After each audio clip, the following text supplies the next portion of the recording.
Hi! Hello! Welcome to Shishiram vlogs. Hi అండి అందరికీ. ఈరోజు నేను ఒక చిన్న వీడియోతో మీ ముందుకొస్తున్నాను. అదే మా చిన్నారి హైందవి పుట్టు వెంట్రుకలు తీసామండి. తిరుమలలో చిన్న వీడియో చేస్తున్నాను ఫ్రెండ్స్. అందరూ చూసి ఆదరించండి. అంతకంటే ముందుగా ఎవరైనా నా ఛానల్ ఫస్ట్ టైం చూస్తుంటే ఇలా సబ్స్క్రైబ్ చేయండి, షేర్ చేయండి, లైక్ చేయండి ఫ్రెండ్స్. మా ఫ్యామిలీతో కలిసి మేము తిరుమల వెళ్ళామండి.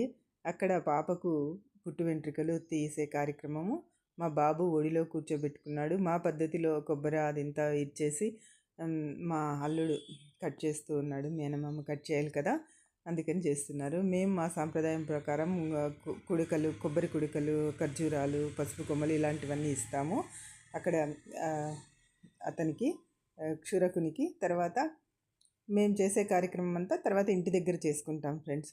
పాపకు ఇప్పుడు 8 కంప్లీట్ అయ్యి 9లో పడింది. వెంటనే తీసేస్తున్నాం. ఎందుకు అంటే వెనకంతా జుట్టు బాగా ముళ్ళు పడిపోయింది. పాపం చిరాగ్గా ఉంది, పాపకు ఎక్కువ ఉంది. అందుకోసం అని చెప్పేసి తీసేద్దాము. అంతా గుంటల్లాగా అంటే ముళ్ళు పడిపోయి ఎలా ఉంటే అలా చిరాగ్గా ఉంటుందని తొందరగానే తీసేసాం. 8 కంప్లీట్ అయ్యి 4 డేస్ అయింది ఫ్రెండ్స్, అంతే.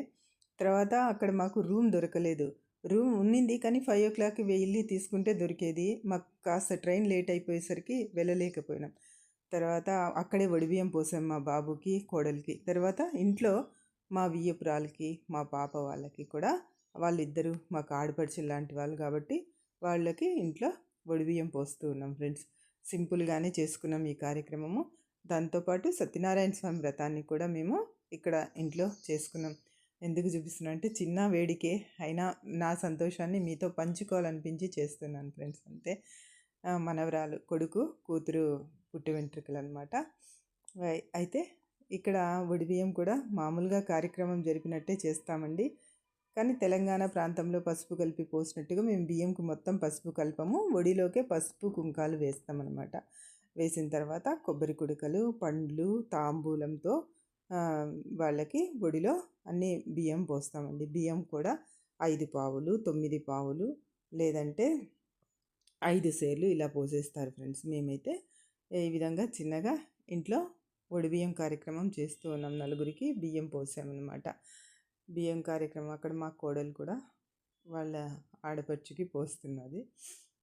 కోడలు తర్వాత మా వదిన కూడా ఉన్నారు అక్కడ. అందరూ కలిసి సంతోషంగా మా ఇంట్లో చిన్న వేడుక చేసుకున్నాం ఫ్రెండ్స్. తిరుమలకైతే ఫ్యామిలీ మెంబర్స్తో వెళ్ళేసి వచ్చాము. రూమ్ దొరక్క కొద్దిగా ఇబ్బందే పడ్డాము పిల్లలతోటి.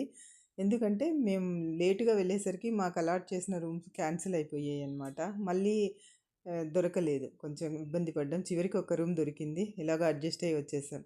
చూసారా, వడిబియ్యం కార్యక్రమం కూడా అయిపోతుంది. అయిపోయిన తర్వాత మా ఇంట్లో చిన్నగా సత్యనారాయణ స్వామి అంటే కొంతమంది చుట్టుపక్కల వాళ్ళు, మా కుటుంబ సభ్యులతో కలిసి మాత్రమే చేసుకున్నాం ఫ్రెండ్స్.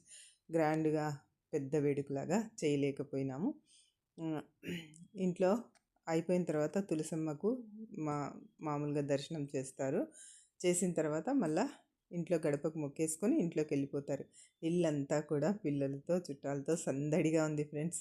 మా ఇంట్లో చాలా హ్యాపీగా అనిపిస్తుంది. మా మనవరాలు చూడండి, వాళ్ళ తాతయ్య ఎత్తుకున్నారు. ఇక్కడ మనవడు, వీడు మనవడే.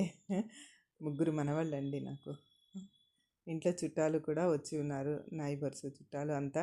ఇంకా వ్రతాని కోసం అని చెప్పి సిద్ధం చేసుకుంటూ ఉన్నాం ఫ్రెండ్స్.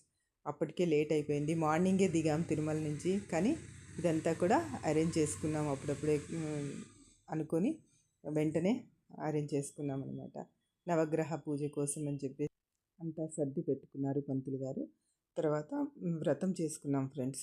వ్రతం కూడా ఇంట్లో 3 సంవత్సరాలు అయిందని చెప్పేసి అలాగే చేసేసాము.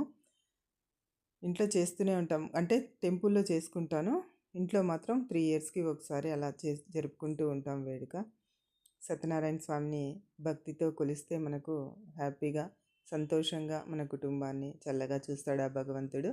అలాగే మేము ఇందులో ఈ పూజా కార్యక్రమం బాబు వాళ్ళు కూడా కూర్చున్నారు. కాకపోతే పాప, చిన్న పాప ఏడుస్తుందని చెప్పేసి మా కోడలు, కొడుకు మధ్యలోనే లేచి వెళ్ళిపోయారు ఫ్రెండ్స్. నేను, మా ఆయన మాత్రమే వ్రతాన్ని కంప్లీట్గా చేసుకున్నాము. తర్వాత ఇక్కడ ఒక చిన్న విషయం మీకు, ఏం లేదండి, మనం చేసేటప్పుడు పంచామృతంతో అభిషేకం చేస్తాం కదా. అమృతం అంటే ఒక్కటే కదా, పంచామృతాలు అంటారు కదా. ఆవు నెయ్యి, ఆవు పాలు, ఆవు పెరుగు, మరి పంచదార, తేనె ఇవన్నీ కలిపి మనం పంచామృతాలు అంటాం. ఎందుకోసము అంటే వ్రతం చేసేవాళ్ళు ఉపవాస దీక్షలో ఉంటారు, వాళ్ళకి శక్తి తక్కువగా ఉంటుంది. అందుకని అమృతము అనేది దేవతలు మాత్రమే చూసింటారు. మనం భూమి మీద మానవాళికి ఇదంతా పరిచయం లేదని దేవుడికి మనం నివేదించే ఈ 5 రకాలని పంచామృతాలు అంటారనమాట. ఉపవాస దీక్షలో ఉన్నవాళ్ళు మొదటిగా మనం సేవించేది పంచామృతాన్ని.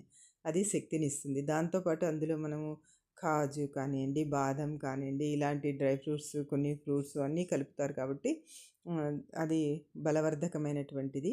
ఉపవాస దీక్ష విరమించిన తర్వాత శక్తినిస్తుందని చెప్పేసి పంచామృతాన్ని ఆ విధంగా తయారు చేసుకుంటారు ఫ్రెండ్స్. ఈ విధంగా మా ఇంట్లో కూడా పూజ చేసుకున్నాం. పూజా కార్యక్రమం పూర్తయింది. మా హైందవి పాప జుట్టు ఉన్నప్పుడు, జుట్టు లేనప్పుడు ఫ్రెండ్స్. బాయ్. ఇంతే. తర్వాత భోజనం.